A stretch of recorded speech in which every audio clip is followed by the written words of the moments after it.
Hello friends, मैं अशोक पटेल। आज के लेक्चर में हम देखेंगे सिमेट्रिक रिलेशन के बारे में, जिसमें आपको अलग अलग रिलेशन दिए हैं। कोई भी रिलेशन दिया है वो सिमेट्रिक है या नहीं वो चेक कर सकते हैं, या रिलेशन में सिमेट्रिक रिलेशन कौन से है वो फाइंड कैसे करते हैं वो हम देखेंगे। तो फर्स्ट ऑफ ऑल उसका डेफिनेशन देख लेते हैं। A relation R is said to be symmetric on a set A if for every AB belongs to A, if AB belongs to R then BA belongs to R। तो दोस्तों यहाँ पे ध्यान से आपको समझना होगा डेफिनेशन सिमेट्रिक का। कोई भी element AB belongs to A के लिए हमें, अगर हमारे पास A का B के साथ रिलेशन है, means AB belongs to R है, तो B का A के साथ रिलेशन होना चाहिए। तो उसको और अच्छे से समझने के लिए हम यहाँ पे एक सेट लिया है ABC और अलग अलग रिलेशन डिफाइन किए हैं R1 to R6, और ट्राई किया है कि ये रिलेशन सिमेट्रिक है या नहीं, वो हमने यहाँ पे इन्वेस्टिगेट करने का ट्राई किया है। तो हम समझते हैं।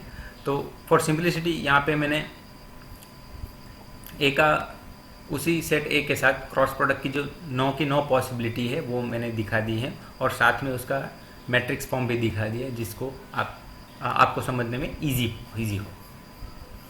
तो first of all first relation R1 देखते हैं। तो इसमें हम देख पा रहे हैं जैसे 5 से सेट है, और हमारे यहाँ पर डेफिनेशन एक बार फिर से आप देख लीजिए। For every AB belongs to R then BA belongs to R। तो दोस्तों यहाँ पे डेफिनेशन को आपको अच्छे से समझना होगा, तो ही वो सभी आप चीज़ें रिलेशन आप समझ पाएंगे तो वो सिमेट्रिक है या नहीं। पहले एक पेयर तो आपको AB मिलना ही चाहिए जिससे आप BA फाइंड करोगे। मगर यहाँ पे आप देखो फर्स्ट रिलेशन जो R1 इज इक्वल टू 5 दिया है, यहाँ तो कोई ऑर्डर पेयर आपको दी नहीं हुई है। तो कोई भी ऑर्डर पेयर नहीं है, AB या BA वॉट एवर, कोई भी ऑर्डर पेयर नहीं है, तो उसके सामने वाली आप दूसरी ऑर्डर पेयर कैसे फाइंड करोगे। तो दोस्तों ऑब्वियसली हम बोल पाते हैं कि जो फर्स्ट रिलेशन है R1 वो सिमेट्रिक होगा। बिकॉज यहाँ पे फिर से समझ लीजिए दोस्तों, एक बार फिर से हम डेफिनेशन को समझते हैं। For AB belongs to A, first pair AB belongs to R then BA belongs to R। कोई AB A का B के साथ रिलेशन है तो B का A के साथ होना चाहिए, तभी हम बोल सकते हैं वो रिलेशन सिमेट्रिक। मगर जैसे हमने यहाँ पे देखा फर्स्ट रिलेशन R1, उसमें तो कोई ऐसी ऑर्डर पेयर ही नहीं है, तो अगर एक भी ऑर्डर पेयर नहीं है तो दूसरी हमें फाइंड करने की कोई दिक्कत आ ही नहीं रही। तो इजीली हम बोल पाएंगे कि जो 5 सेट है वो सिमेट्रिक होगा। अब सेकंड रिलेशन देख लेते हैं। इसमें हम देख पा रहे हैं 3 ऑर्डर पेयर हमारे पास है, AA, BB और CC। तो अगर हम फर्स्ट ऑर्डर पेयर की बात करें तो यहाँ पे A का रिलेशन A के साथ है, तो बाय फ्रॉम द डेफिनेशन के ऊपर से अगर हमें फाइंड करनी है तो A के साथ रिलेशन में फिर से A के साथ ही रिलेशन फाइंड करना है। मीन्स अगर AA पेयर है तो उसका हम उल्टा करेंगे, या तो इंटरचेंज करेंगे ये A को A के साथ, तो AA ही रहेगा, तो ये ऑब्वियसली ये पेयर सिमेट्रिक हो जाएगा। वैसे ही BB और CC, ये तीनों AA BB CC ये तीनों सिमेट्रिक हो जाएंगी। तो हम इजीली बोल सकते हैं जो सेकंड रिलेशन है वो सिमेट्रिक होगा। अब तीसरी की बात करते हैं। इसमें पूरे का पूरा जो A क्रॉस है, A का A के साथ कार्टेशियन प्रोडक्ट, तो यहाँ पे हमने लिखा है जो 9 पॉसिबिलिटी लिखी है, AB AC BA BB BC CA CB CC। तो इसमें जैसे हमने देखा सेकंड रिलेशन में डायगोनल एंट्रीज तो ऑलरेडी सिमेट्रिक हो रही हैं, तो बाकी के लिए देखें बाय द डेफिनेशन AB के लिए हमें BA मिल रही है, AC के लिए CA मिल रही है, CB के लिए BC मिल रही है। तो एक हम बोल सकते हैं जो थर्ड रिलेशन है वो सिमेट्रिक होगा, क्योंकि कोई भी पेयर ले लो डायगोनल को तो दिक्कत ही नहीं है, वो तो ऑब्वियसली सिमेट्रिक होगा जैसे हमने सेकंड रिलेशन में देखा।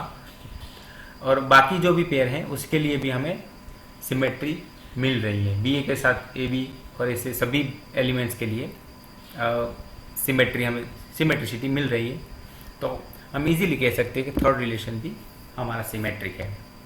अब फोर्थ रिलेशन के लिए देखते हैं।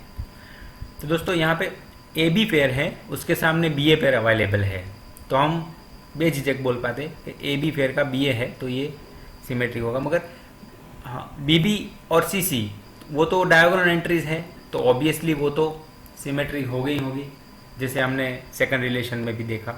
तो ए बी के साथ बी ए सामने ऑर्डर पेयर अवेलेबल है, और ये दोनों तो बी बी एंड सी सी वो तो डायगोनल एंट्रीज है, तो फोर्थ जो रिलेशन है वो तो ऑब्वियसली सिमेट्रिक हो जाएगा। तो अभी हम बात करते हैं फिफ्थ रिलेशन की। तो उसमें ए फर्स्ट पेयर जो कि डायगोनल एंट्रीज का एक भाग है, ए एंट्रीज, और यहाँ पे सेकंड एंट्रीज ए बी है, मगर सामने कोई भी एंट्रीज बी ए अवेलेबल नहीं है। एक दोस्तों मैं आपको एक और चीज़ बता लूँ, अगर आप पॉजिटिवली इसको प्रूव करने की कोशिश करेंगे तो बहुत दिक्कत आएंगी। इसको नेगेशन से प्रूव कीजिए। नेगेशन से प्रूव करना मतलब कोई भी एक ऑर्डर पेयर ऐसी फाइंड कर लीजिए जिसकी सिमेट्रिसिटी या उसकी सिमेट्री पेयर हमारे पास अवेलेबल नहीं है। अब आपने एक भी ऐसी ऑर्डर पेयर फाइंड कर ली तो आपको इजीली मिल जाएगा कि ये रिलेशन सिमेट्रिक है या नहीं। जैसे कि फिफ्थ रिलेशन में हम देख पा रहे हैं ए बी ऑर्डर पेयर के लिए बी ए ऑर्डर पेयर ये फिफ्थ रिलेशन में हमारे पास नहीं है, तो हम इजीली बोल पा रहे हैं कि ये फिफ्थ रिलेशन है वो सिमेट्रिक नहीं होगा। अब सिक्स्थ की बात कर रहे हैं, तो सिक्स्थ में भी जैसे मैंने बोला नेगेशन से प्रूव करना बहुत इजी रहेगा। तो हम यहाँ पे देख रहे हैं ए सी, तो उसके सामने तो सी ए पेयर है हमारे पास, बी ए, हाँ बी ए ऑर्डर पेयर के सामने ए बी ऑर्डर पेयर हमारे पास ये सिक्स्थ रिलेशन में नहीं है, तो ऑब्वियसली हम यहाँ पे भी बोल सकते हैं सिक्स्थ रिलेशन भी सिमेट्रिक नहीं है। तो दोस्तों सिमेट्रिसिटी भी फाइंड करना सबसे इजी है। जे स्पेशल जो फंक्शन है फाई जैसे फंक्शन है उसमें आपको दिक्कत आ सकती है, वो भी मैंने दिखा दिया। क्यों डेफिनेशन को आप अच्छी तरह से समझेंगे तो ये भी दिक्कत नहीं आएगी। ओके, और जैसे मैंने मेरे पिछले लेक्चर रिफ्लेक्सिव रिलेशन में भी आपको बताया था कि इसमें आपको और एक क्वेश्चन पूछ सकते हैं कि सबसे छोटा स्मॉलेस्ट सिमेट्रिक रिलेशन और लार्जेस्ट सबसे बड़ा वाला सिमेट्रिक रिलेशन वो कौन सा होगा। तो इसमें भी हम इजी बता सकते हैं। फर्स्ट रिलेशन R1 फाई जो है हमारा सबसे छोटा होगा क्योंकि इसमें एक भी पेयर अवेलेबल नहीं है, और थर्ड वन जिसमें 9 के 9 पेयर ए क्रॉस ए वाले अवेलेबल हैं, 9 के 9 पेयर ऑर्डर पेयर, तो हम बोल सकते हैं लार्जेस्ट हमारा जो सिमेट्रिक रिलेशन होगा वो 3 होगा। तो दोस्तों मैं आशा करता हूँ कि ये लेक्चर भी आपको पसंद आया होगा। Thank you.